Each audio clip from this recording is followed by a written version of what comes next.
All right. Good afternoon, ladies and gentlemen.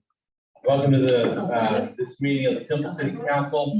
Conduct a workshop on Thursday, May 20th, 2021. It's currently 2:30. First item is public comments. Mr. Rowan. None. Moving on to the second item is to discuss as may be needed any regular meeting agenda items for tonight's meeting. Council, anything? Staff, anything? We'll leave it alone for now. All right, moving on to the second item is to receive a presentation regarding the proposed amendments to Chapter 14, food and food establishments of the city's code of ordinances. Ms. Myers,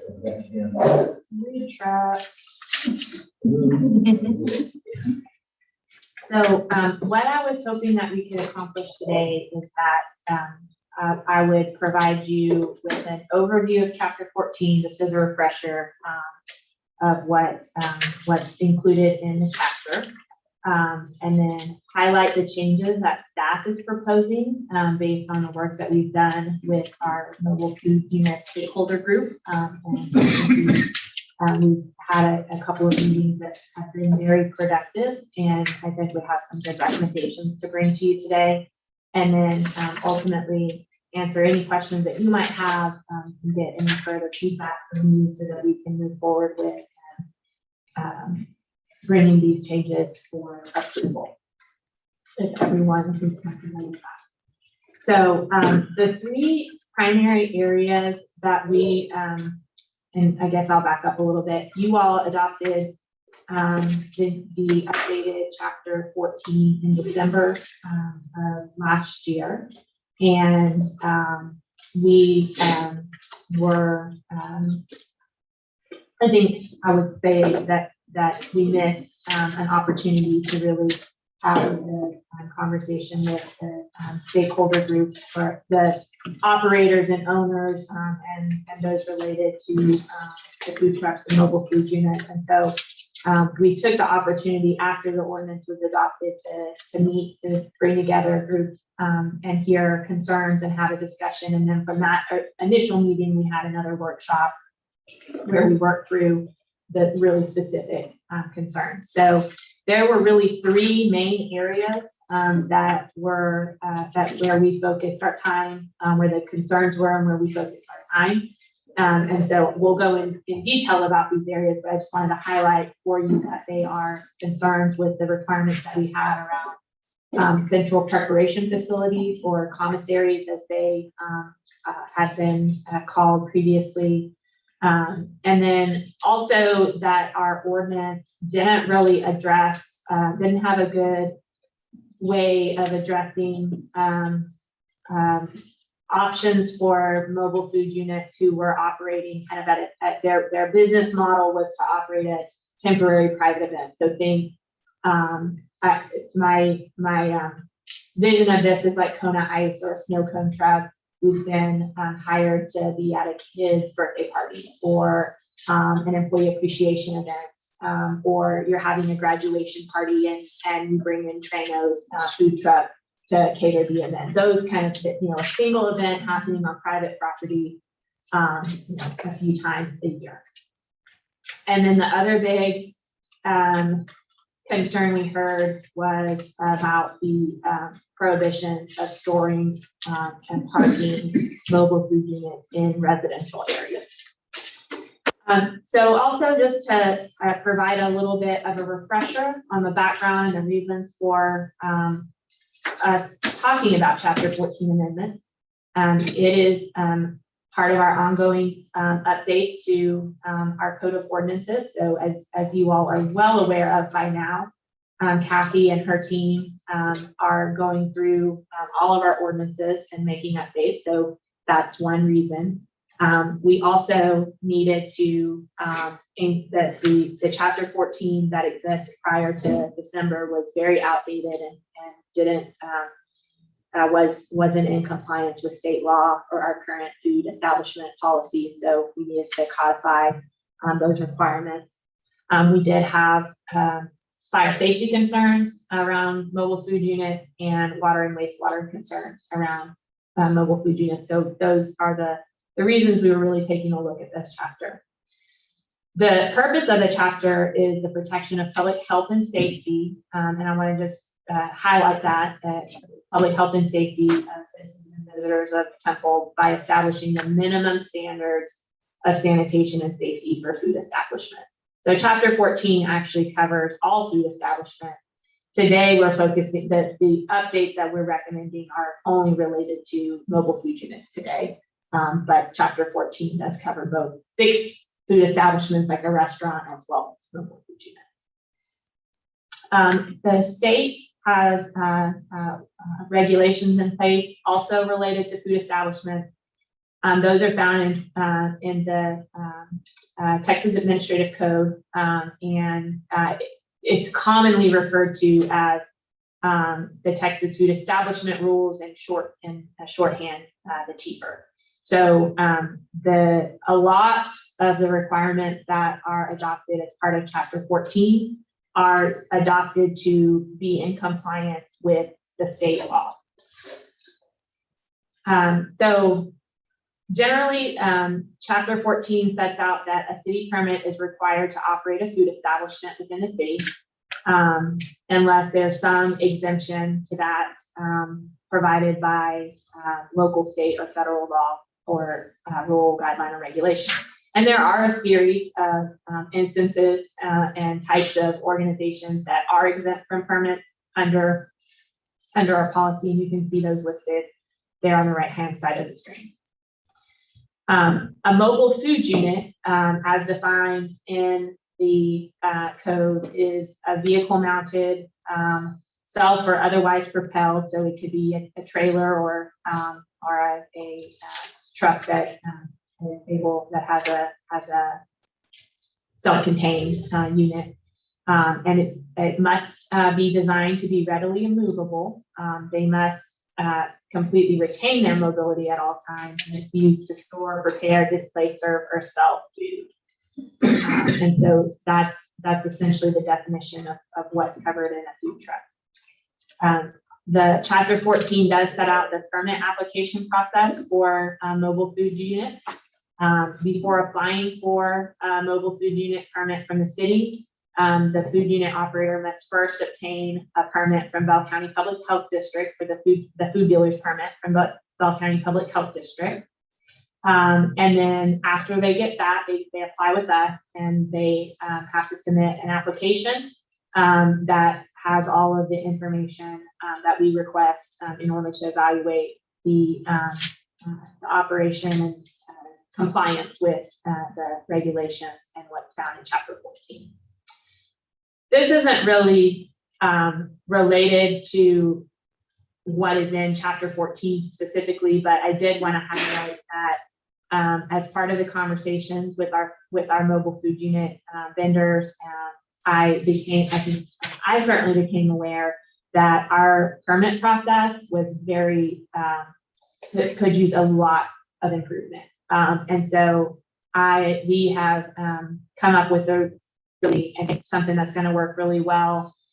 Brian Chandler and his team is going to take the lead on the permit process. We're going to put it through in our electronic system, just like we do a building permit, and route it internally. We had been requiring people who were applying for the permit to go to individual different city departments and get the different approval and route it themselves versus how we do every other permit process. So that's something that I became aware of through these conversations. And so while it doesn't have anything specifically to do with Chapter 14, I did want you all to know that we're implementing a better permit process as part of this as well. So once the mobile food unit has a valid permit, they must post it on the food truck. We are going to do this in the form of a sticker or a decal that makes it easy for that to be displayed on the mobile food unit. It just helps us ensure that food truck that's operating within the city has a valid permit. So now I want to talk about because there are a few different ways that food trucks can be operated. I call them operating options that are found in the draft code. And I think it's helpful to look at it from the 4 or 5 different ways because the standards are a little bit different. So the first option is operating a food truck on private property. So this is going to be your traditional way that you usually think of food trucks, someone parked in a parking lot of a private business. You see food trucks along First Street, some on 31st Street. So just kind of your traditional Chuck's Peerage old location in the state. They have a piece of property, they either own it or they have permission from the property owner, and that's where they're operating out of. So this is the private property. So operating on a private property can only be done in non-residential zoning districts that are listed there. And they cannot be operated in a public right-of-way, including a public street. As part of the conversation with our stakeholders, we have historically asked for very specific information about the location of where mobile food unit will be parked and operated, including a site plan. And what we've heard through our conversation is really that's not typical for other cities, and it's very challenging for the food truck owner who may go to kind of rotate around to 4 or 5 different locations.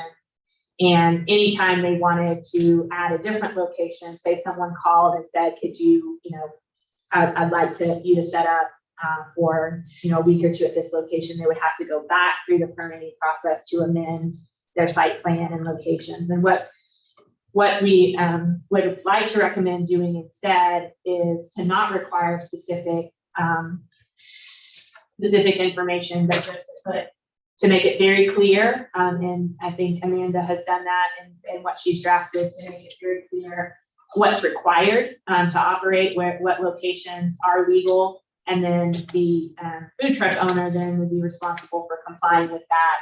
And if we get a complaint, we can certainly investigate that complaint. But instead of doing it as part of the permitting process, we just put the responsibility on the mobile food truck unit to ensure they're parked in a place, they have permission to be there, first of all, and that they're parked in a way that doesn't obstruct traffic, cause a traffic hazard, violate any type of local, state, or federal law, for example, parking in a fire lane, that they're not parking in spaces that are part of the minimum number of parking space requirements to serve the business or the principal business of where they're locating for their actual setup, that they're not in a visibility triangle at an intersection or parked in a city park or other city property. Again, there are situations where food trucks can operate in a city park or property, but this is just for if you're operating on private property. So, that is what we're recommending there. Another option for operating at this time, and we talked a little bit about this a couple of weeks ago at your work session and council meeting, is we do have the pilot program going on in downtown in the central area district where food trucks can operate in the public right of way. Under the pilot program, they do have to be in partnership with a downtown restaurant or bar they have a written agreement that they're working together. And in that case, they can be essentially on the city street or in parking spaces and operate from there under this pilot program. As we talked about a couple of weeks ago, we actually haven't had anybody receive a permit under this program. And so we requested and agreed to extend the pilot program. And so we can continue to evaluate that feasibility of enacting either all or parts of this program in a permanent nature. The third way that food trucks can operate is in a city-owned food truck court. So in our case, this is the Yard in downtown is the food truck court that exists. So before an owner would be allowed to operate in a city-owned food truck court, they would have to enter into the rental agreement with the city and then show that they have that permission in that rental space when they're applying for their mobile food unit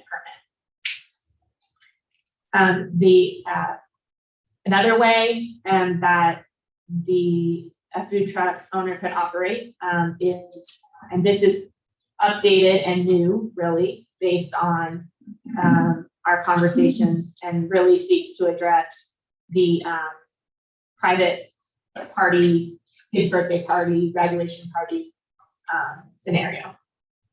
So under this circumstance, a private property owner or tenant may host a private event, and they, as part of that event, they can host the operation of a mobile food unit on their private property. And this is within any zoning district within the city, including residential.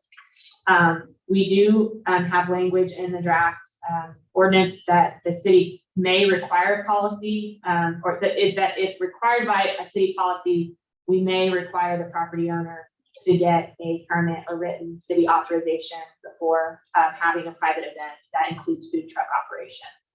Under what circumstances? Just Yes, sir. And our intent is to,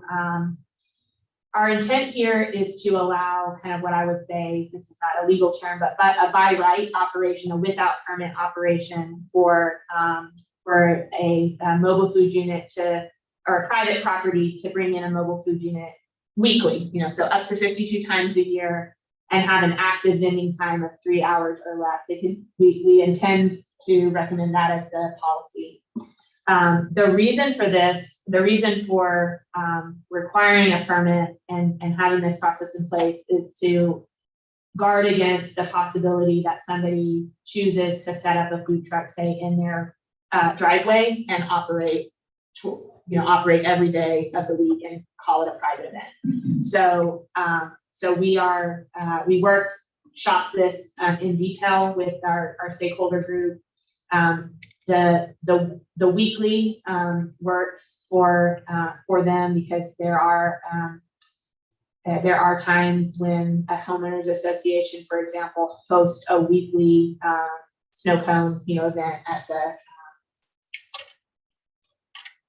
called clubhouse. What is it called? Clubhouse. So so they bring in a snow cone. So, but they're only there a short amount of time. They're not there all day. So if you had a longer event, or you needed to have more frequent events, that's when we would require the permit process. And again, guarding against the unintended nature of someone who's setting up shop in their driveway.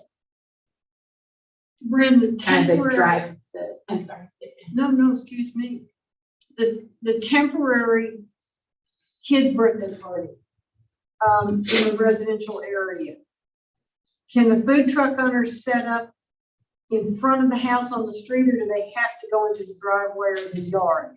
Under the recommendations, they would be able to set up on the street, as long as they didn't impede traffic flow, park in a visibility triangle.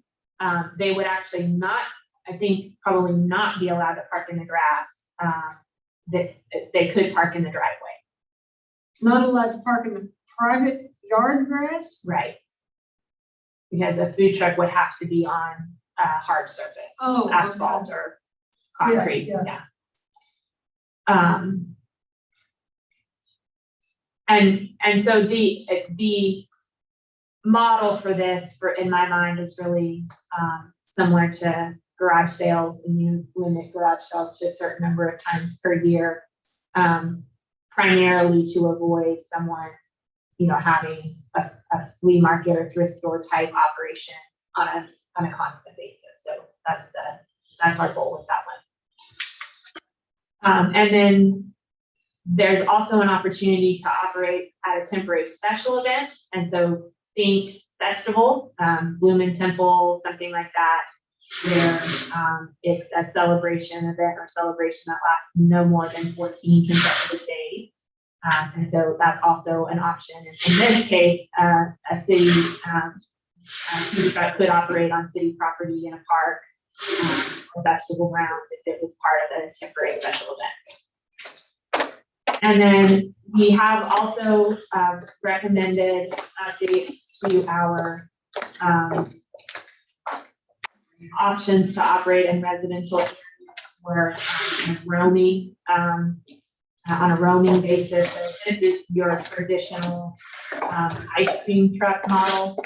And that was in the code that you adopted in December. But what we have recommended adding is to apply it to not just trucks that serve prepackaged food, but other types of ice cream and snow cone vendors. So someone like, for example, a snow cone truck could also serve in a residential area.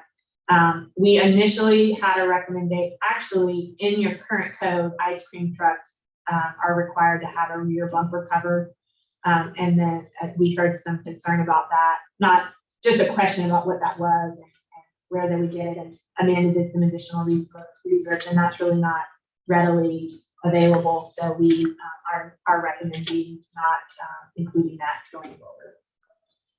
So the mobile food unit site regulations include that the food units are allowed, as long as they meet certain conditions, to connect to electricity, to have a sign attached to the exterior of the mobile food unit, and to place tables, umbrellas, canopies, patios, heaters, etc., for customer use outside of the mobile food unit. They do require that mobile food units only be parked on improved surfaces, that the preparation, serving, storage, and display of food and beverages have to be conducted on or in the mobile food unit itself, that trash cans are placed out for customer use, that trash is removed before they leave a vending site, and that if they're going to use a generator, the generator have an operational volume below 60 decibels.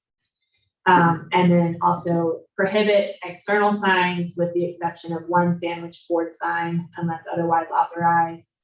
Prohibits amplified music unless it's coming from an ice cream truck while the truck is driving. And then another big one is that it prohibits mobile food units to be stored at a residence. So I'm highlighting that one for you just to remind you that that's one of the areas that we heard a lot of feedback on. So we are not at this time recommending any changes to that, because that was something that council specifically added into the code when you discussed it and voted on it in December. But I did make a commitment to the stakeholder group that I would make sure that I shared their concerns with you. So I'm going to try to summarize them. So there are a lot of people who felt, I say a lot, there are some people who were concerned about the security of their food truck, that if it wasn't able to be parked at their residence, that they would fear either vandalism or theft, or even something like the food truck getting unplugged, even unintentionally, and the food spoiling. There were concerns about the cost that was added to a mobile food truck owner who had to find and pay for a storage facility. The convenience of having the food truck at home and being able to unload it, load it and unload it, I think was mentioned. And the disparity between prohibiting mobile food units at residences, but not things like boats or RVs to be parked there. Am I missing any that I just want to make sure you hear those concerns, but at the moment nothing is changed in the draft related to that provision. The Chapter 14 also requires that mobile food units have an annual fire safety inspection.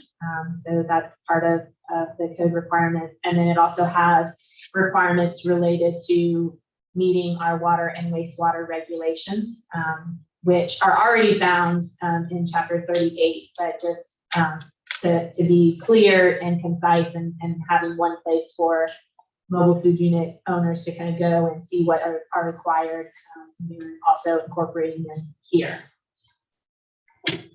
And so there's a whole host of specific regulations related to water and wastewater, but essentially mobile food units operating with the city have to have an approved water and wastewater plan on file. So they will tell us where they're gonna get their water and where they're gonna dispose of their waste, and make sure that that's in a legal way that meets our requirements. So this was another big point of discussion amongst the group, the central preparation facility requirements. So state law has a requirement that central preparation facilities are required under the TFER. But cities are authorized to provide variances to that requirement as long as certain conditions are met. So in your current chapter 14, while the state law allows you to consider variances the way the current version is drafted, you haven't given, it doesn't give the city staff or the health district the authority to provide a variance. So we are recommending that we add in language that allows a variance to be granted from this requirement. Before what state law requires about that, before a variance can be approved, the following has to be submitted.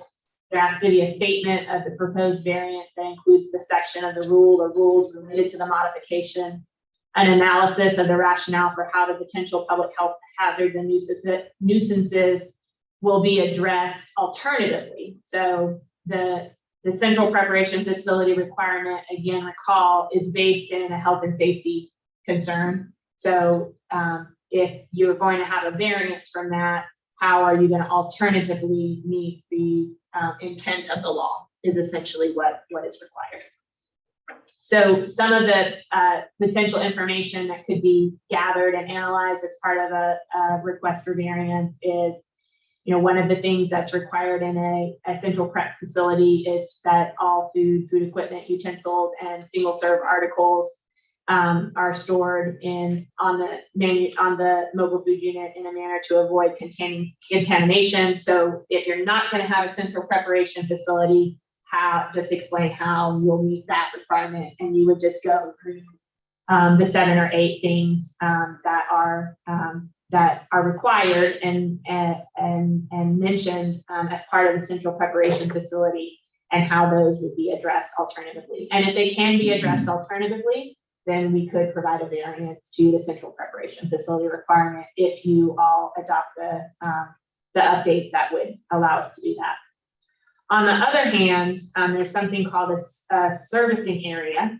And a servicing area is a base location that a mobile food unit returns regularly for things like cleaning, discharging liquid or solid waste, refilling water tanks and ice bin, and boarding food. However, no food preparation, service, utensil washing, ware washing is conducted at a servicing area. So typically, a central preparation facility will include a service area. So, but the reverse, a service area doesn't have everything that a central prep facility has. A central prep facility has everything that a servicing area does, but the inverse is not true. So, unlike our ability to waive the central food preparation requirement if we can show that it's being met in an alternative way, state law does not allow us to waive servicing area requirements. So this is just something that has to be in the ordinance and has to enforce, because state law says this is the minimum requirement and doesn't give us the flexibility to modify that in any way. So that's just, again, an overview of everything that's in chapter 14 as it relates to mobile food units, highlighting what we're proposing to change, and summarizing the feedback that we got from stakeholders regarding the parking in residential areas. And so I'm happy to answer any questions. I think this is wonderful. I hope that they're amenable to all the changes, because we've certainly modified to benefit them. I mean, we were much more strict at the beginning, so we did hear them. Yes. Do you feel like they felt good about it, except for the one parking their mobile food unit in the residence? I do. I think we had an incredibly productive meeting where we worked with, staff brought an initial recommendation around how we could address some concerns, but then as we learned more about the specific operations and just talked, we workshopped additional changes. And it was a very productive, and I think well-received meeting. And I would say that aside from the residential parking, that we have addressed the concerns that we can address and that are not required by state law. Do you think it'll be any impact in their business if they cannot park their truck in the resident close to them? Their parking? We heard feedback regarding that from some owners, so again, the cost of finding storage space and just, I would say generally the preference of having the mobile food unit located at their home for security reasons, convenience reasons. So I would say cost and preference of having it close by for a handful of reasons were the two main concerns. Normally for boats and trailers, isn't there a requirement that be, number one, parked on a hard surface and number two, behind a fence of some sort? Is that true? I don't think that there's any requirement that it has to be behind a fence, just that you can't park on the grass. So it could be your side yard that you decide to put pavement there and then park your boat or whatever in the front yard to the side or actually in the driveway, whichever. To me, this is a hard one. Because you can drive around town and you'll see a 40-foot RV, right? in somebody's driveway, and that's okay to be there. And you got a 25-foot food truck that we're saying is not okay to be there. But then I think about, operating a business out of your home, right? That's not something that's allowed. And if you don't require the central food prep area, then they could be prepping food in their driveway, which is part of operating their business. I get all that. And then I also, my thought really is not necessarily for the food truck operator, but the neighbors to have to, I don't know, this is a hard one to me. But I also understand, I assume that many of these are operating on a, thin margins and a couple $100 to store the vehicle away, plus the time and the possible, loss of inventory if there was an electrical issue or, whatever. I don't know. To me, it's a little bit, I hate to even bring it up, but it's a little bit like the allowing swine. I'm looking at you. I knew. But still, I mean, you've got Part of the food truck. the Susan Longclaw. No, but to me, it's what about the neighbor? No, Right. I agree. I don't know. Just this not is a about difficult pigs, one, but food trucks, I agree with you. So now what we need to do is require everybody to move their RV. Right? That'll solve it.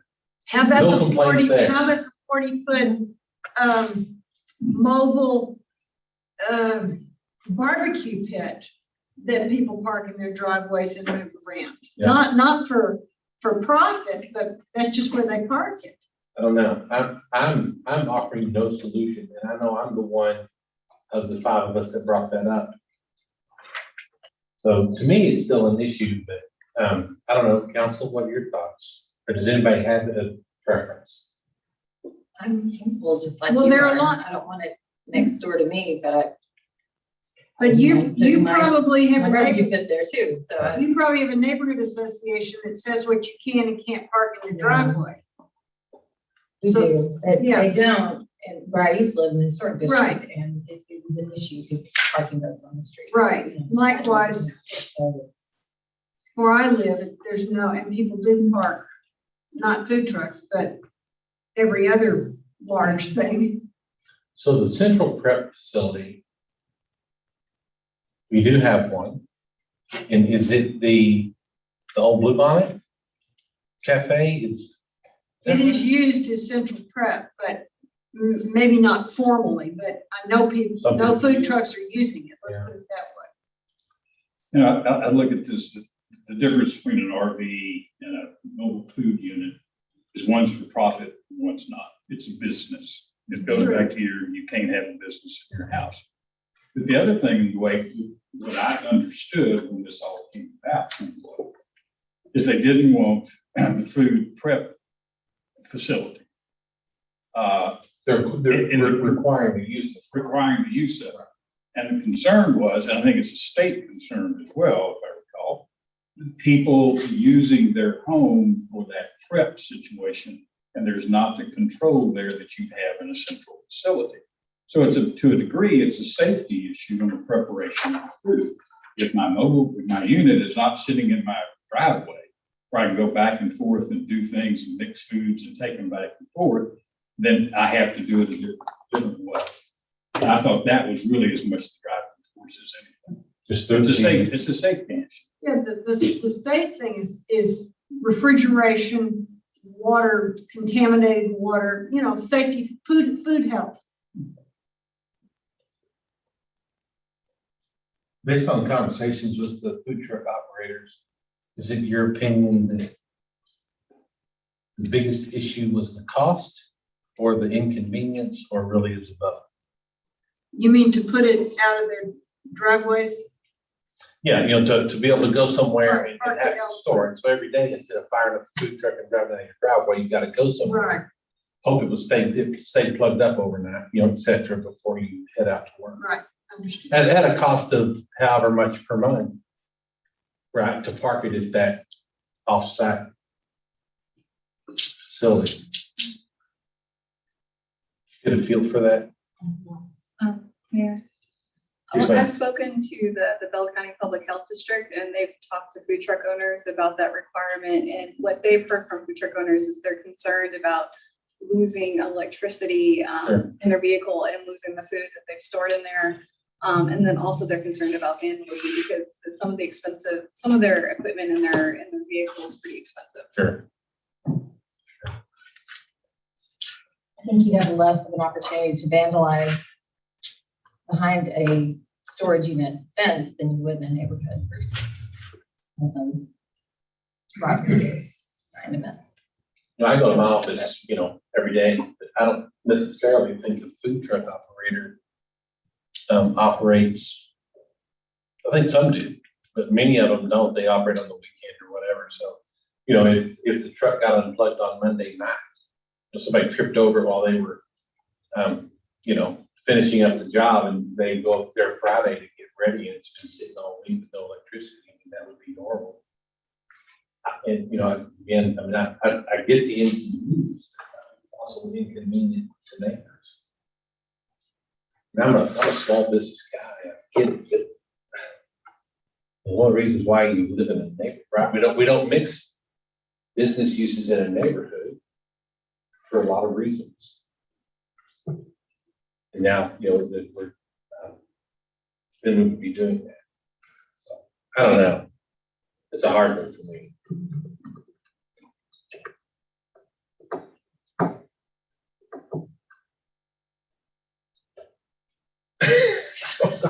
Don't look at me. I've already said I don't have.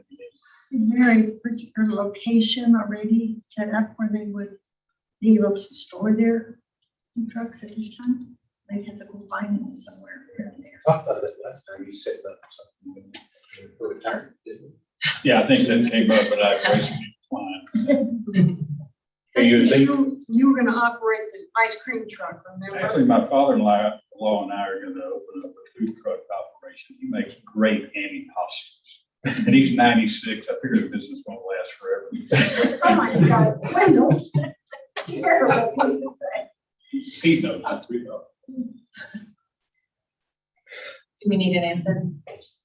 So again, the draft that staff is planning on bringing back leaves the requirement in, so you can decide, you know, at the time that you make the decision, if you wanna leave Which it in or is, take it out. is there any guidance from any neighboring communities that y'all looked at the sense of what it is in other communities, Waco, Killeen, Round Rock? I don't think so, but we certainly can. I mean, I would say that there are many communities that go farther and don't allow RV or both RV either, so, That might open a whole different can of worms. right, yeah, so, I don't, And there are also neighborhoods within, within HOA that wouldn't allow food truck, correct? yes, that's definitely a possibility. Yeah. Or an RV or a. So, we can certainly do some piercing. I'm not, I just wondered if you did, I'm not suggesting you go through that. I personally am okay and not allowing them to park in residential. And two. So we'll leave it as is unless someone wants to make a change at the motion. Sound good? When is it coming to us? It is going to P and Z on June 6th. Sorry. I'll be there on Sunday night apparently. So the 17th, I believe, you would see it on first reading. So would it be interesting to hear P and Z's members' responses and questions and thoughts and ideas and whatnot?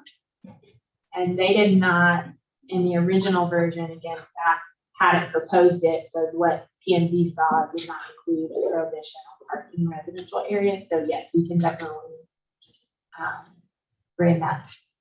bring whatever conversation, summary, whatever conversation you want to you as well, for your knowledge on that. Now, I wonder if they're parking at their home now. I mean, just sticking them right out in the driveway, I mean, I know that there's no pat answer for that, but I mean, even I would probably prefer to tuck it back behind something at my own home if I was a food truck operator. So I wonder if most of them do that or it's just out there. Nobody else. Okay, so we'll wait and hear from P and Z and then on the 17th. Brent, I How will many food say, trucks do we have in? Yeah, do you remember how many we have permitted? Well, we set out with the goal of having more, No, I'm just curious. How And many- we're- how many we're- we have? almost beating it to death. Was it What'd you say? 28? 28 that reside in the city. Well, no, that At permits. And some of those reside outside the city limits. So we're talking 20 or less than 20 individuals involved, right?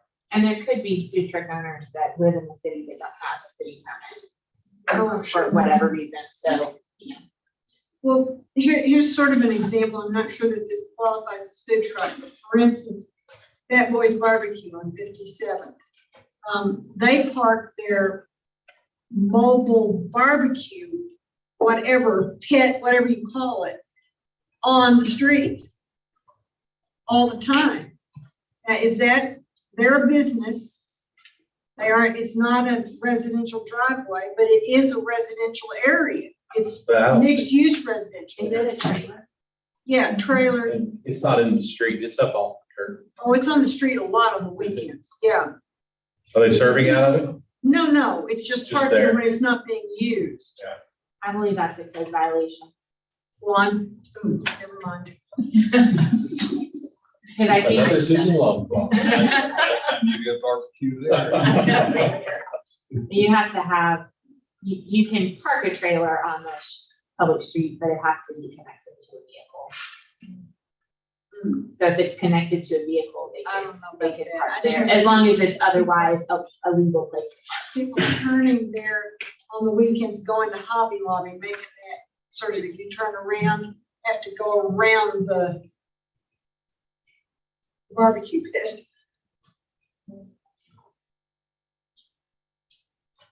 All right, I think that's all on that. I'm sorry, just want to jump in.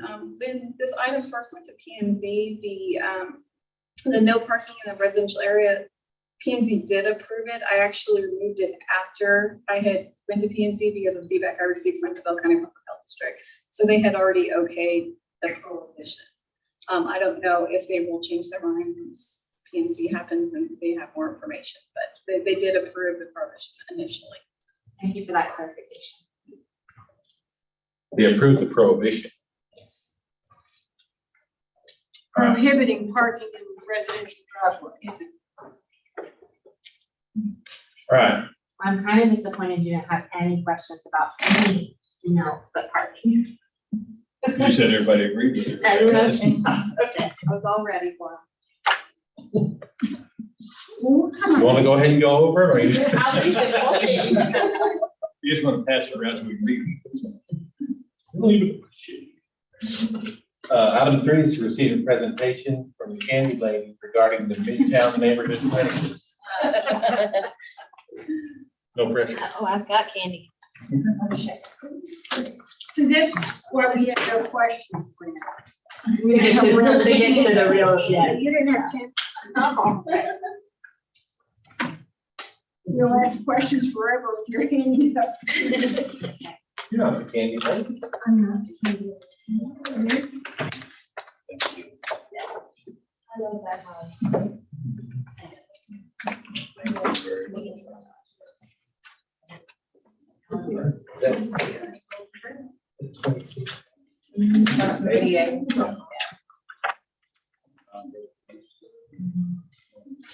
The VA or the?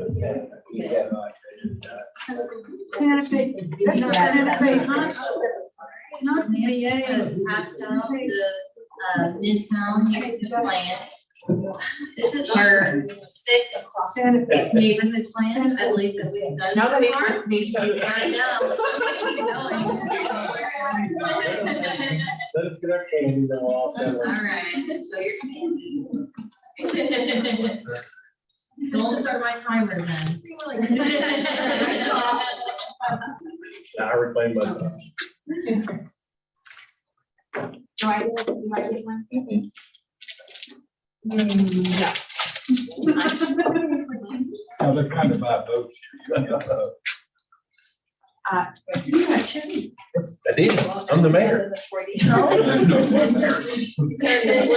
that the voting's over, right? Election's done. I was gonna say, we can see to this. I'll say, start the video. Gotta leave it. So amazing. We'd be nowhere without Alan and all these things that make it work. Ms. I'm Smith. getting on you today. All right, let's start. So this is the Midtown Neighborhood Planning District that we're gonna show you today, and this is our sixth neighborhood plan that we've completed. And now Alan did something to where it doesn't work. Okay. You are not. All right, so, as you can see, the Midtown neighborhood, is located east of I-35, just south of downtown. The general limits of this neighborhood, are between Avenue M and the BNSF Railroad, as well as 31st Street and Veterans Memorial. So we have a very, long public engagement process, so we can take surveys, we do door to door in the neighborhoods, survey completed, available both online as well as in person with English and Spanish. We conduct a series of focus groups, and throughout the process, as we develop the plan, we meet with the external planning team. And our neighborhood news edition is been very popular. It's a great way during the COVID-19 pandemic for us to get information out to the public. This did go before the Neighborhood Revitalization Advisory Board, as well as the Planning and Zoning Commission, and both did approve this plan. So last time, y'all remember, we did a song for the Bel Air neighborhood, which I was really excited about. So we're gonna continue that. So we have a song that we're gonna share with you for the Midtown neighborhood.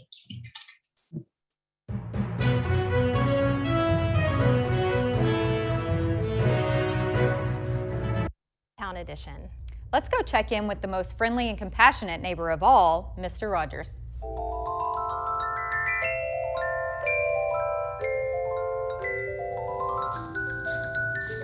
Hey, Midtown. How are you today? It's a beautiful day in the neighborhood. A beautiful day for a new plan. Would you join us? Could you join us? It's a neighborly day in Midtown. A neighborly day to give input. Would you join us? Could you join us? I've always wanted to make a plan just for you. I've always wanted to hear remarks just from you. Let's make the most of this new plan today. While we're together, we might as well say, would you join us? Could you join us? Won't you give your input? Would you please? Could you please? Please, would you give your input?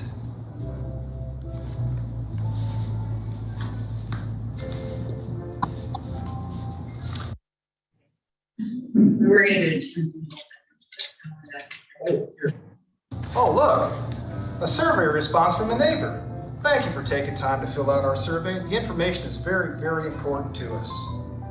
Let's tune in and go see what the neighborhood plan says, shall we? I had to get to the teams first. Okay. So, this is a whole plan.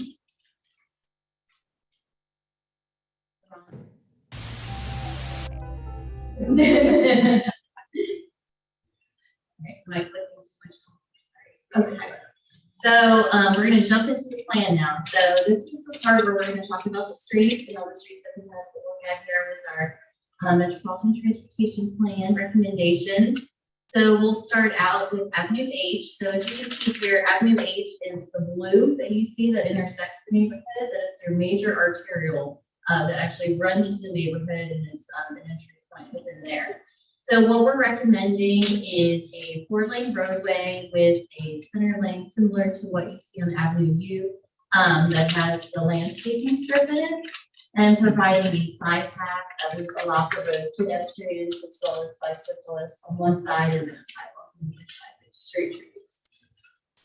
And this is what we're proposing here for Avenue M. Avenue M would contain 2 travel lanes and a turn lane, as well as a opportunity for bicyclists to travel on the roadway with sidewalks on the other side and planning strip. And then here's a little bit better of the image so you can see what we have here. You can see that what we're recommending along Avenue M, which is an arterial corridor, is to have the commercial buildings oriented toward the roadway to really increase that pedestrian experience. 25th Street is a collector that runs north-south within this neighborhood. And we're recommending here that we actually downgrade. This is currently a minor arterial with 4 lanes, and it doesn't have a ton of traffic on it. So what we could do is downgrade it and take it from 4 lanes to 2 drive lanes and provide parking on either side of it. So as this develops into more commercial corridor, you have parking on either side of the roadway, as well as sidewalks on either side and the landscaping strip. And here's what you can see there. So just right across from the Santa Fe clinic, you can see that would be across from there, as well as we have the commercial that would be oriented at the front towards the roadway for the pedestrian streets, and then also and then you have Avenue G. You can see here is a roadway that we're recommending would actually become a neighborhood collector. So you can see that provides some parallel parking on either side of this 2-lane roadway with sidewalks on either side. And here's a great example of that. So with the addition of street trees and putting some parallel parking in that has pavers on it, as well as expanding the sidewalk, which really delineates the on-street parking from the sidewalk to increase walkability, and the street trees would just really enhance the aesthetics of this area. So throughout here, you have all the red lines that you see on here are your priority pedestrian corridors. So we have a simple one that shows you just generally what that would look like there. It's a 2-lane roadway with a 5-foot sidewalk on either side, as well as street trees. We'll get into a little bit more detail here. So this was an interesting neighborhood. This is an older neighborhood, and in a lot of areas where sidewalks do exist, there's a lot of right of ways, very wide. And I think the neighborhood planning team looked at me a little bit cross-eyed when I first mentioned this, because, you know, typically you really do want to have your sidewalks away from the road, but they're too far away right now. So as you can see there in the top part, that's the current street configuration. So it's about 80 feet of right of way generally, and so they are way back to the edge of the right of way. So what happens is that it's very difficult for pedestrians to travel, because in most cases vehicles are parked over the sidewalk. So what we're recommending doing is actually reducing the right of way and bringing the sidewalks a little bit closer, still providing that planting strip with the street trees.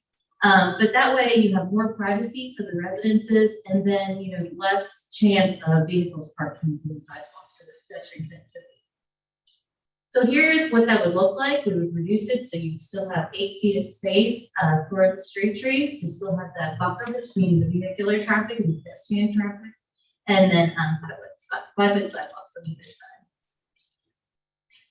And we also looked at alley improvements within this neighborhood as well. Something new that we came up with this one is that, you know, with alley improvements, you know, we typically are looking at access for vehicular access. So what would happen is that this could be a multi-use alley path that would provide the ability for pedestrians to go in here and walk with brick pavers, but then also provide an opportunity for traffic pickup as well as rear parking. Here's our recycling center in the little, looks like a Polaroid in 04. So this is located within the Midtown district, and what we're recommending is this kind of beautifying this area. So whether it remains a recycling center or is converted to something else, it could really be spruced up and provide a little bit more aesthetics. So with increased lighting, some landscaping as well as fencing, really make sure that the aesthetics. So you have several entry points into this neighborhood right now. You can see that a major entry point is from 31st Street, even over the railroad tracks, as well as coming from main entry points coming from Veterans Memorial and Avenue M. And Covey Landscape Architects always does a great job at coming up with some district identification for each of our neighborhoods. So you can see on the sign on the very far right, that is one of our major gateway signs that we've identified that would be great here. That's essentially where that's shown is right next to Gilbert. And so you can see that, and that would let people know as they come into those major entry points when they're entering the Midtown neighborhood. And then some identification throughout the neighborhood or the street sign toppers. You can see here several different options to choose from. We also looked at the active streets, so talking about those major street corridors earlier, 31st Street as well as Veterans Memorial are both active streets, but also Avenue H. Remember, there's a major arterial intersecting there that's along Jones Park.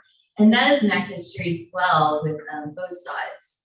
So we'll get that into a little bit of that. So looking at Avenue H, you can see there, it's at the bottom. We have Jones Park just north of it. And so we see an opportunity to take 25th Street, basically the area between 25th Street, 17th Street, and Avenue H and Avenue F, or all the way up to the railroad, changing the area quite a bit. So you could have a mixture of neighborhood services. If you remember what we talked about with 25th Street is orienting those toward the roadway and providing that pedestrian experience, as well as adding in mixed-use development, attached single-family units, detached single-family units, and some other improvements. And of course, we looked closely at Jones Park, which we're excited about. So you can see what we would like to do at 23rd Street is add some bigger to that, and then in the interior of the park, it'd be nice to have an improved trail system that also provides the ability for the outlying neighborhood to access the trail within the park, keeping the open lawn areas, but also making improvements to the basketball court. And then here is an overall image that you can see for this area. What we're proposing to do is increase the amount of on-street parking, creating that commercial street edge, and then adding some street trees, some enhancements to the intersections as well as sidewalk connectivity throughout. The older areas where you have the existing homes, there is some opportunity to convert those for adaptive reuse, converting those existing residences to commercial. And so really what you want to do when you do that is that you want to make sure you maintain the character.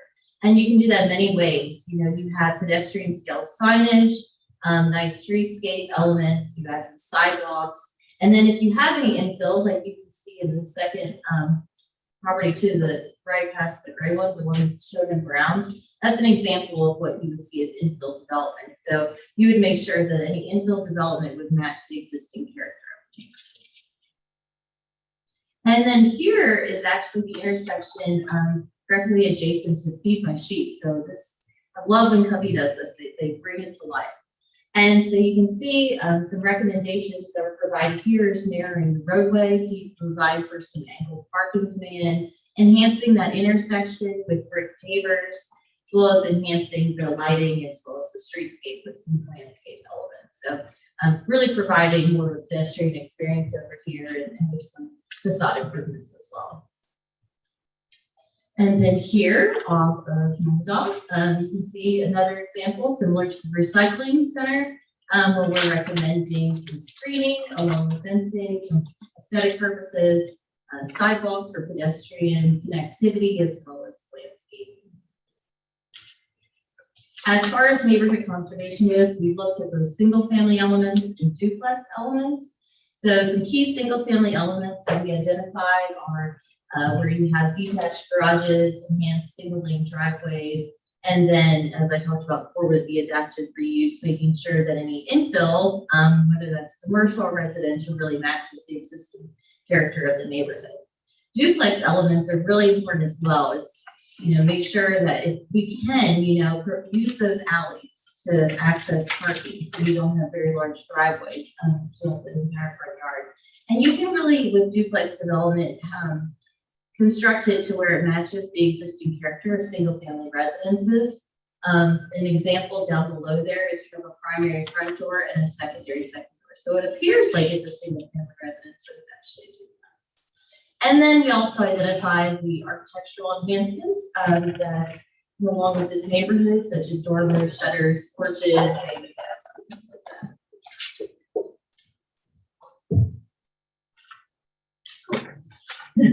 Good. So here is the overall OPC map of community probable cost that we put together for the neighborhood. Quite a bit of improvements that we're recommending to streets and sidewalks as you can see, as well as $1 million for Jones Park renovations. Nothing said, I would be happy to answer any questions.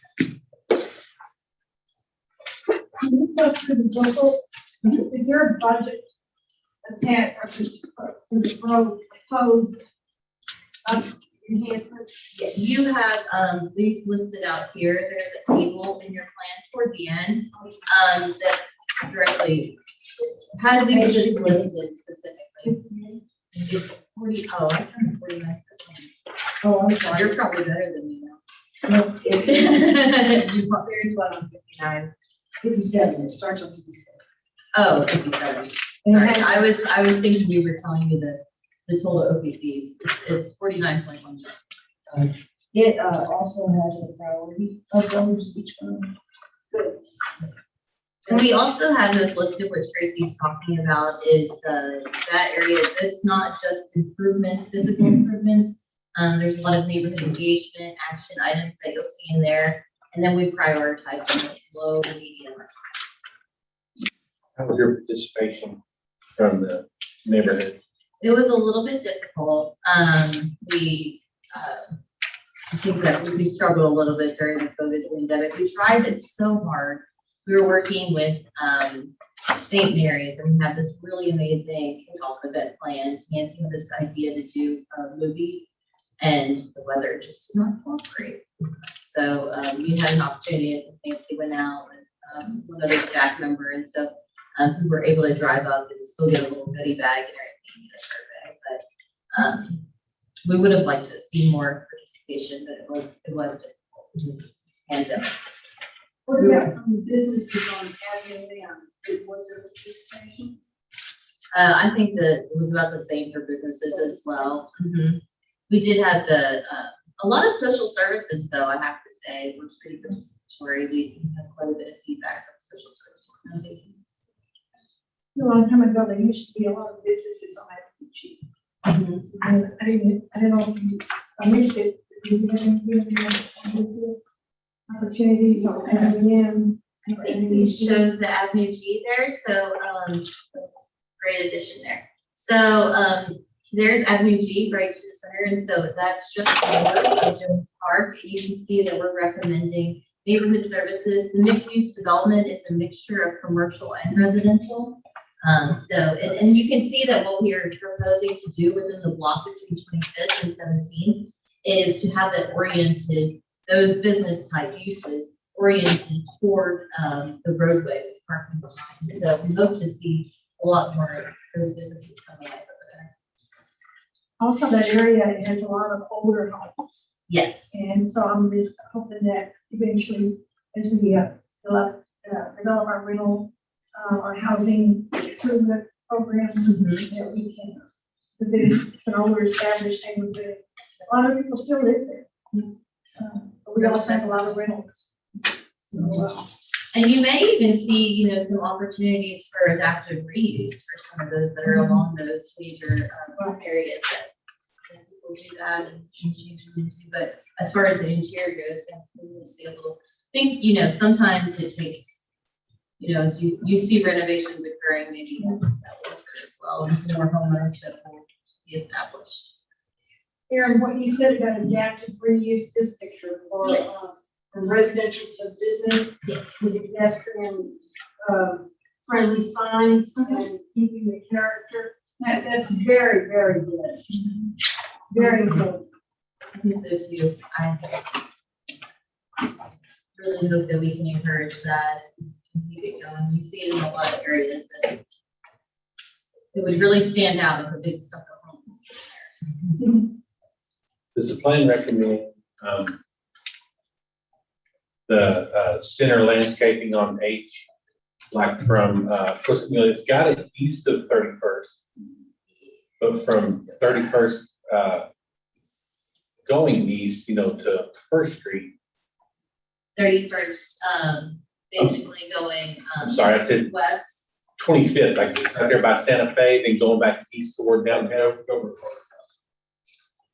Oh, so Yeah. basically Avenue H between 31st and. So Yes, you're back saying- toward downtown, right there at Jones Park and Gilbert. There, Yeah, okay. no, from there, going east to First, is the thought to put a, what do you call it? Landscaping. Yeah, but like a planting strip.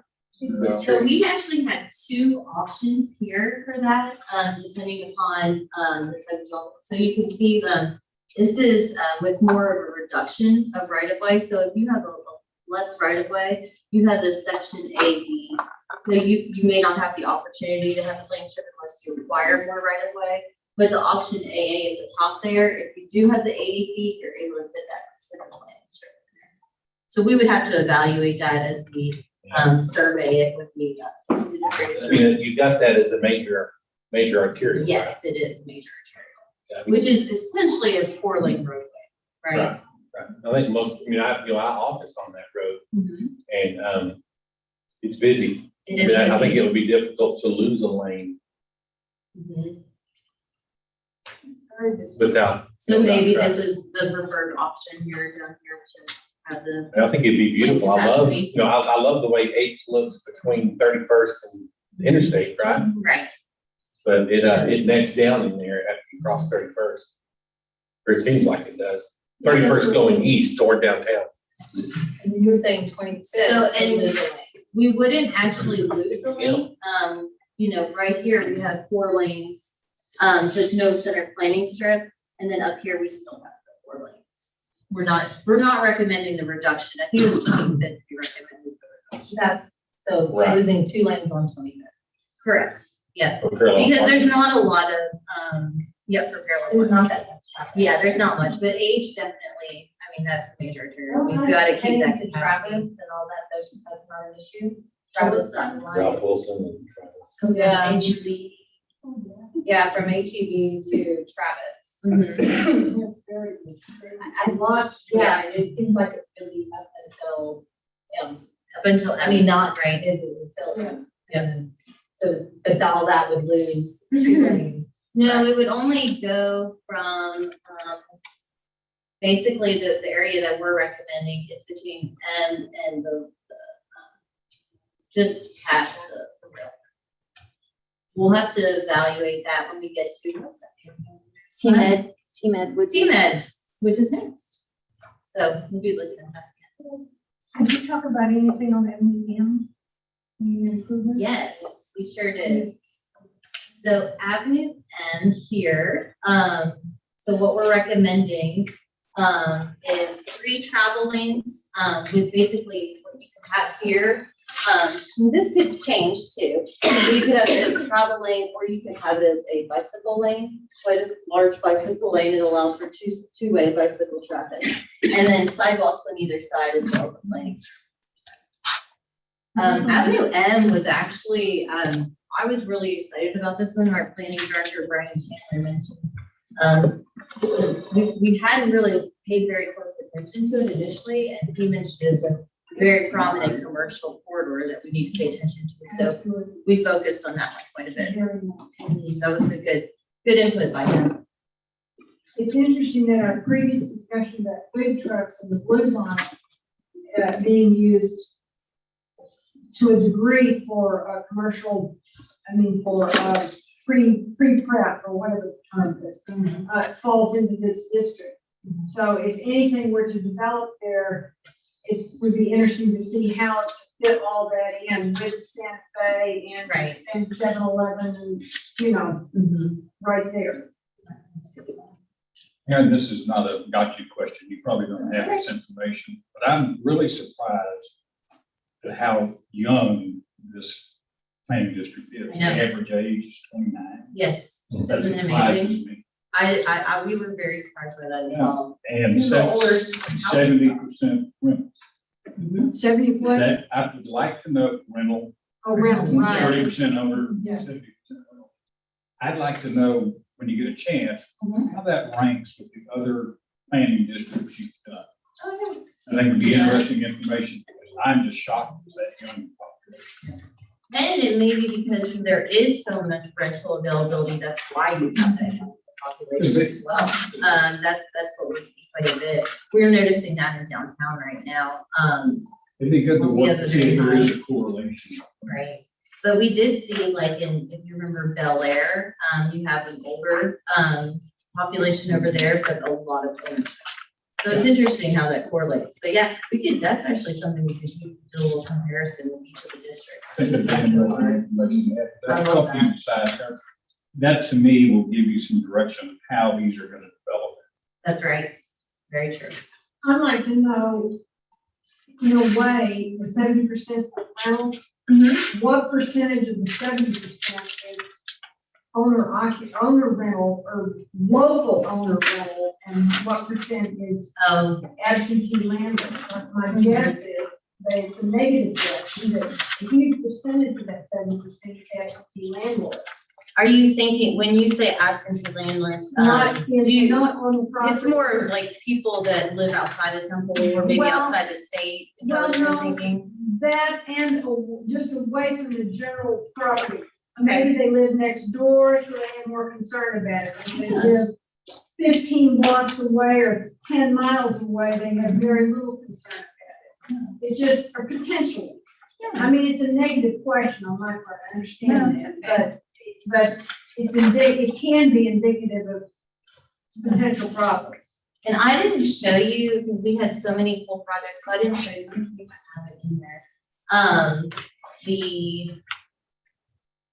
We rated the. Sorry, where we rate the structures. Any neighborhoods, no, I apologize, I don't. But you'll see, if I remember correctly, that's toward the front. Tracy's already had it before. When we looked at rating these, we always rate those structures from A to F. And I don't believe we actually had too many that were in disrepair. Page 21. Twenty, so, picture in? yes, yes. Yeah, so you have some, areas that are neglected, garbage, but then you have a lot of active areas. But yeah, if you go to 21 in your booklet, what Tracy has here, we rate the parcels from A to F. And I believe we had about a handful that were actually rated F, which is in significant disrepair. But generally, most were C-rated parcels, which basically means they needed some major cosmetic repair as well as some minor structural repair, so they can still come back to life, which is great to know. They haven't, doesn't cause for concern for demolition quite yet. It's they still have the ability to be refurbished. I think that was one of my points. So I think a lot of the younger people that are living there, because the rent is not as high as it is. That's right. And they're also houses and homes. rather than Right. Apartments. Right. And people are. So you still get a backyard. Yeah, they do the backyard. So there's some differences, but it would be good to really focus on opportunities to upgrade and use homes. Most definitely. Well, this is gonna tie in very well with TMIT, because both of these are core housing. They're older, and we need to have things happen to make downtown more viable. That's right. So it's good information. Yeah, and and one thing that those C-rated parcels tell me though is that the attention needs to happen now, right? Before we get to the year up. You see early warning systems for housing abandonment and we're right on the brink there. And so it definitely needs to happen soon. Hopefully there will be some reinvestment in this area as TMIT expands and where there's more job opportunities that are within there. But you'll see that we did insert several different TMIT standards that we have in place because they are so closely related into the streets. Aaron, when Travis was redone and the Ralph Wilson League Club redone in the direction, one of the hopes and wants of discussion with the school board at the time and the school administration was the hopes that would also help boost the neighborhood and have reinvestment in the smaller homes, reaching out to Scott and White for residents and interns and people coming to Scott and White who wanted smaller homes because they work so many hours and don't want huge charge, et cetera, et cetera. Model in mind was the medical district in Houston. It's hopeful. Most definitely. That's good to know. Aaron, I have a question. When you say difficulty in survey response, what does that number look like? I don't have one of those. I don't know that we have the number in the packet and I don't know exactly how many responses we have, but we can get it to you. 50 maybe. 50, okay. 50. Out of how many residents who are in there? I'm not sure. We can get to that number though. And one of the things that, this is just the beginning for us, these neighborhood plans. So we have, and we'll get you one of those plan sets, but you'll see action items in the back. So there's gonna be a lot more coordination moving forward. And these plans can evolve. So as we hear things, we can.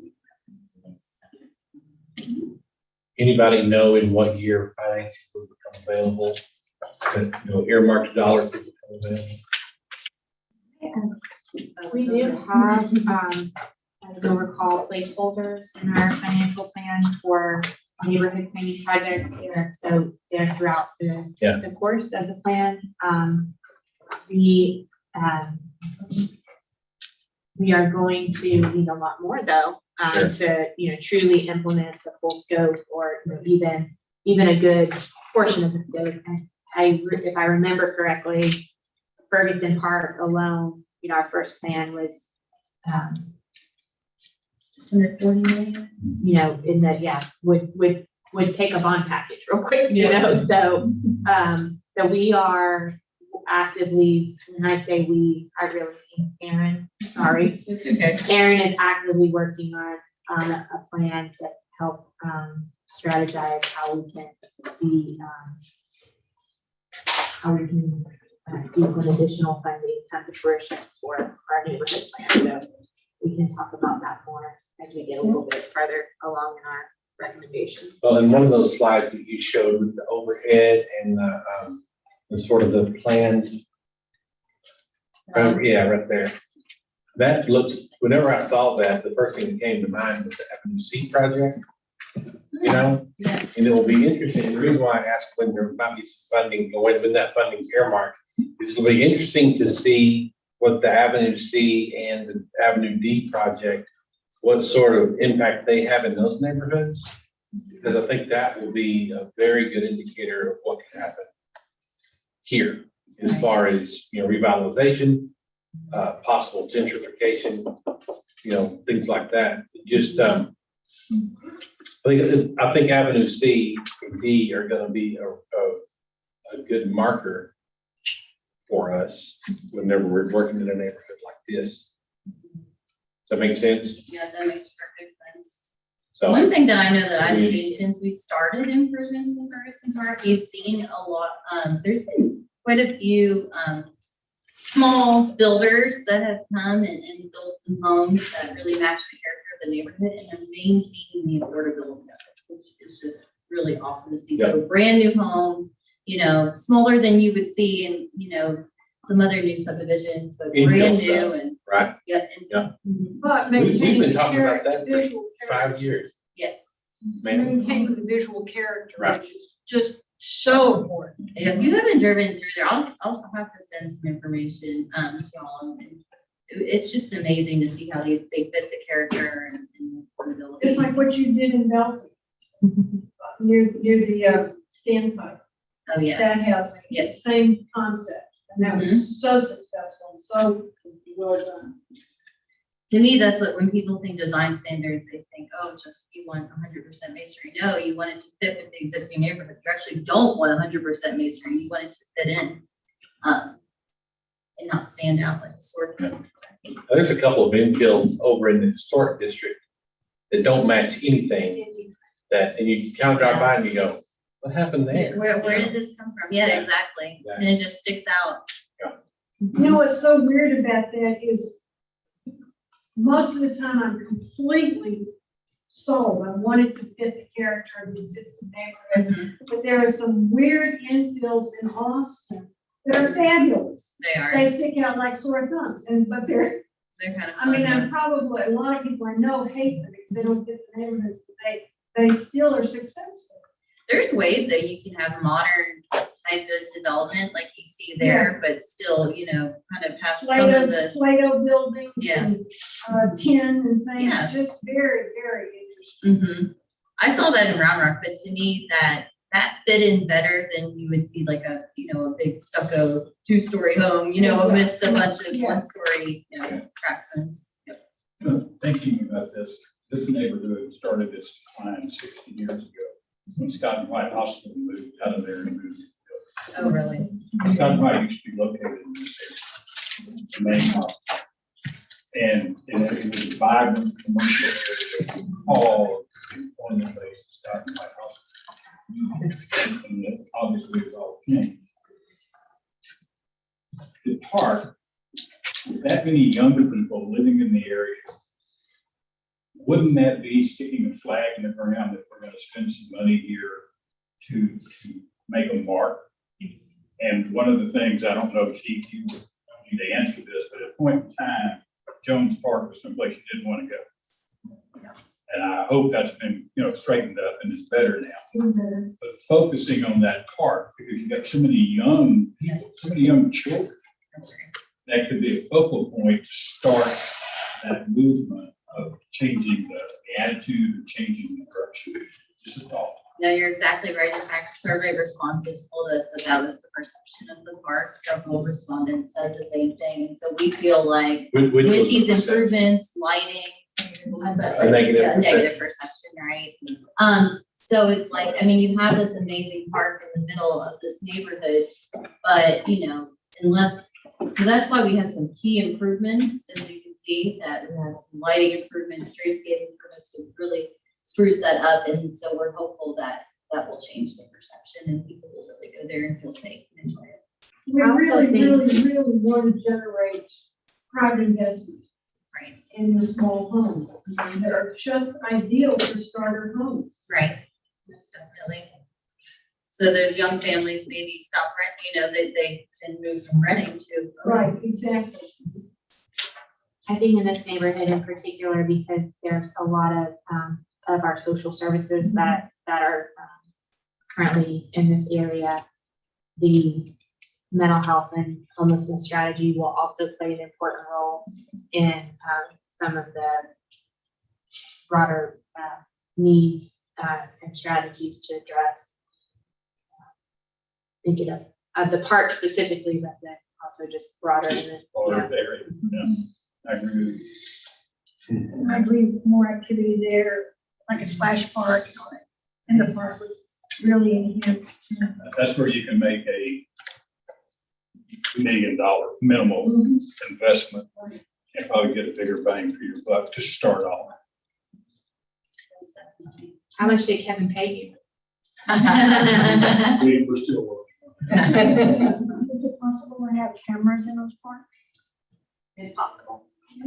Because again, based on your comment on social services being there, I know we've had some issues of a lot of homeless people going there and people drinking there, and it discourages families from wanting to go there. And I think if they feel safe and realize that it's being cleaned up, and also the other people are being taken care of, they don't need to go there, I think that would make a difference.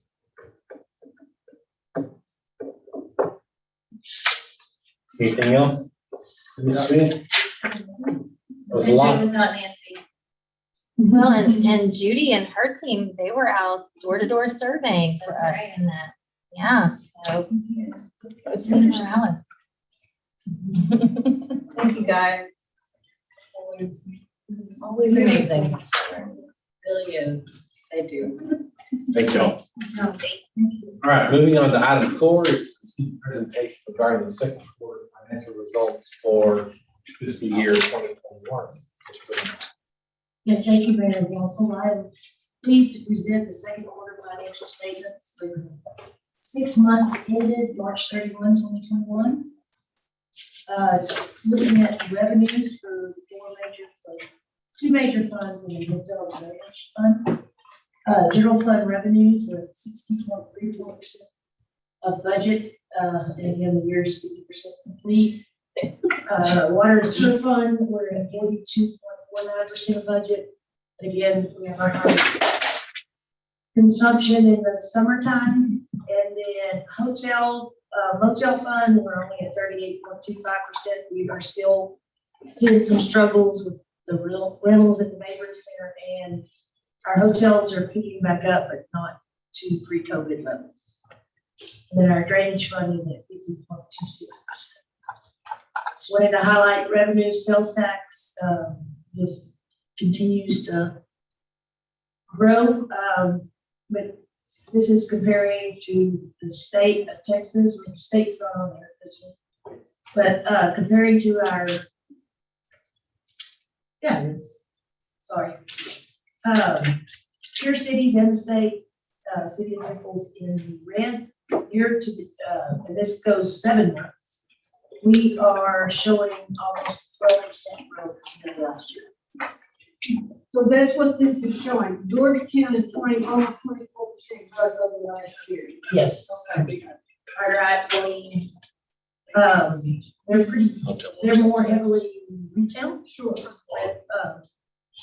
Waco is, I'd say they have more retail than Simple, but they lag their size.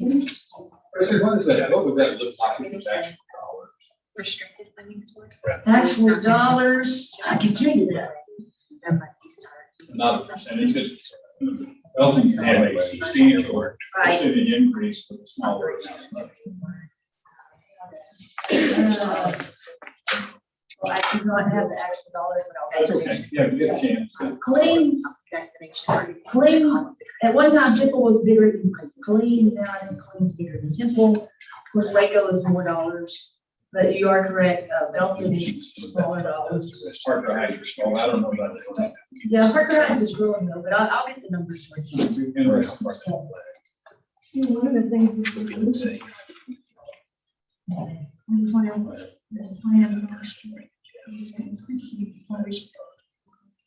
I think we're picking up a lot of that in the Wayfair. As far as, right, I know. But are you saying we're losing retail because of the pandemic or because things closing? Things are closing. It could be part of it. And, but I, you know, these, some of those.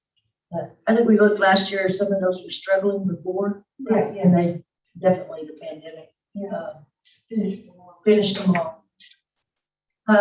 Property tax collections were ahead of where we've been, in the past 4 years.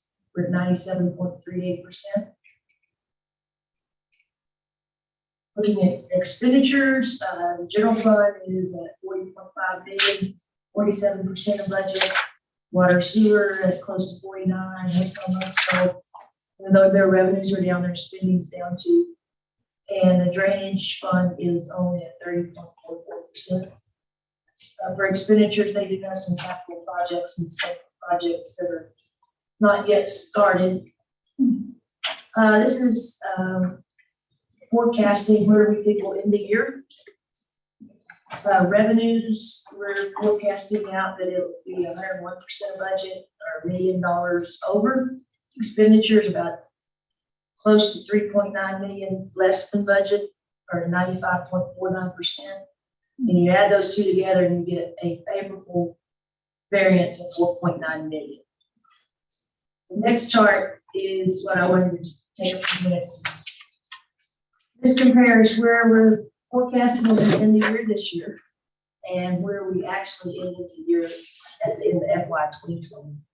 Right now, and I know Councilmember Williams did point out to me, thought my sales tax budget was a little low, but we were in the middle of, in the summertime when we were forecasting what it was going to look like, and not knowing, you know, continued stimulus, continued growth, and a very healthy economy. So that's why, you know, our sales tax budget is low. We're forecasting 3 billion over budget. Solid waste, again, some of it's in roll-off, some of it's in just growing faster than anticipated. But looking to the far right, recreation is, we're going to be under budget in recreation, haven't opened back up a lot of things. The airport fuel cells are starting to pick back up, but still not pre-pandemic levels. The same with fines and fees. I think some of it's staffing. It just, we're haven't reached that level again that we were in previous years. I thought that golf course was doing really well. Well, the golf course, they are a small dollar amount. They used to be way over here. They're actually here and doing well. Very good. But again, it's just, their bar is not very big because it's not a big number. But it shows considerable improvement. from the Yes. past. Yes. They're doing, and I can show another number on them. But the 3 million in sales tax being over budget is what self-pull and get to our million. It nets out to $1 million over budget. That's just good forecasting. With reference to the golf course, some of you may know my husband just had surgery. And he told me that his surgeon, under his scrubs, had on a T-shirt and it said Salmon's Golf Course. Oh. So just before they gave the anesthetic, he said, "Wait just a minute, do you use Salmon's?" I said, "Yes." He really liked it. So I thought that was very interesting. That is. Investments, rates went up, come way back down again. Our investment portfolio right now is $254 million. We have close to 70% of it in government pools, cash around 17%, and CDs at 13.35%. Our benchmark right now is 0.06%. We're currently at 0.28%. And we have some CDs that were bought at longer maturity, like two years ago, that are giving us some yield. They'll mature soon. Our capital improvement program, $348 million. 274 projects, and as you see,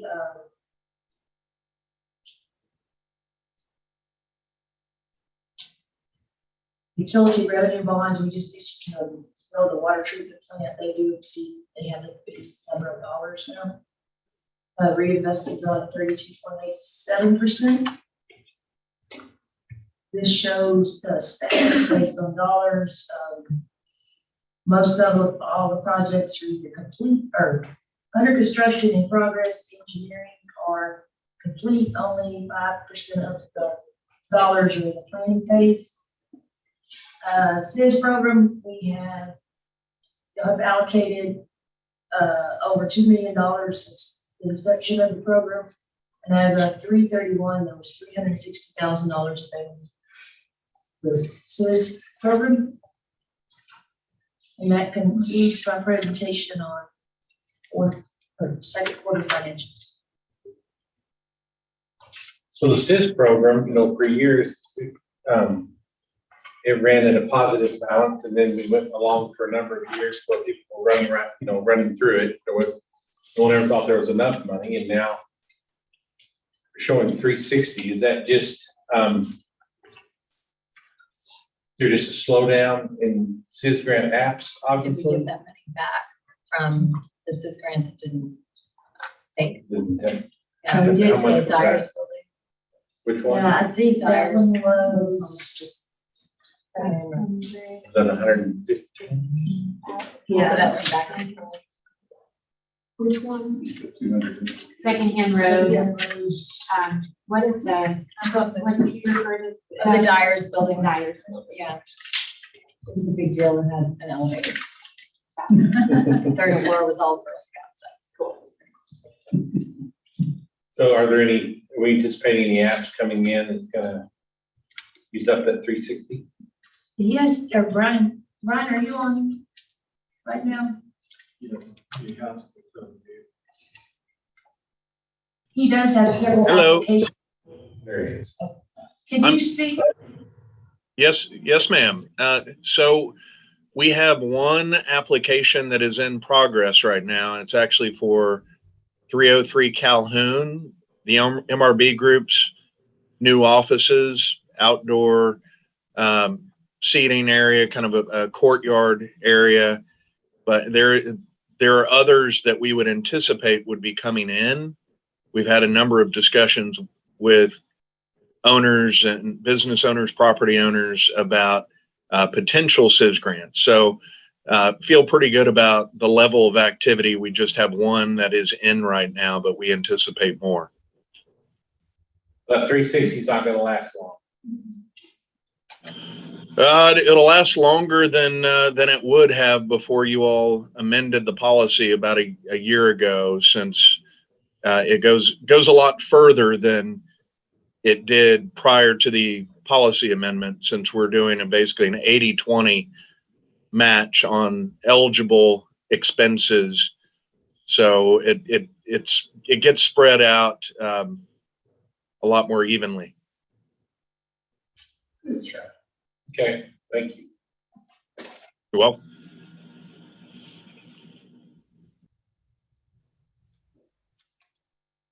Council, anything else on this presentation?